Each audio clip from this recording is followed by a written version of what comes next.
Hello friends, आज लेके आई हूँ मैं पोया साग का क्रिस्पी पकोड़ा।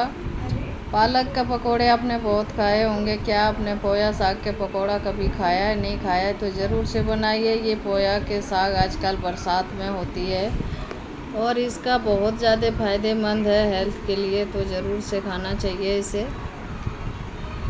ये सब्जी भी बनती है, इसका दाल पालक जैसे बनते हैं उस तरह का दाल भी बनती है। तो इसे धो के मैंने ले लिया है। 1 कप मैंने बेसन में ये ड्राई मसाले डाल दिए, हल्दी पाउडर, धनिया पाउडर, लाल मिर्च पाउडर, गरम मसाला, स्वाद अनुसार नमक, बारीक कटा हुआ हरा धनिया, 2 हरी मिर्च बारीक कटा हुआ डाल दिए। पानी डाल के इसका मैंने पेस्ट तैयार कर लिया कुछ इस तरह से। पत्ते पे इसको हम लेप कर देंगे चॉपर बोर्ड पे रख के, ताकि अंदर से फीका ना लगे, और ऊपर से भी हम बेसन का कोट कर देंगे इस तरह से।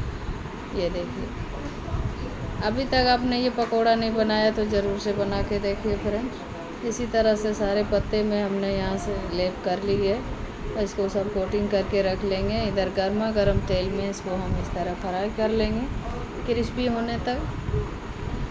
आप मेरा वीडियो कहाँ से देख रहे हो कमेंट में ज़रूर से बताइएगा। वीडियो पसंद आए तो लाइक कर दीजिएगा, चैनल पे नए हैं तो सब्सक्राइब करना बिल्कुल ना भूलें फ्रेंड्स। आप लोगों की सपोर्ट की हमें बहुत ज़रूरत है। यहाँ ग्रीन चटनी के साथ हमने सर्व किया है। देखिए कितना क्रिस्पी ये पकोड़ा बना है। मिलते हैं अगले रेसिपी में।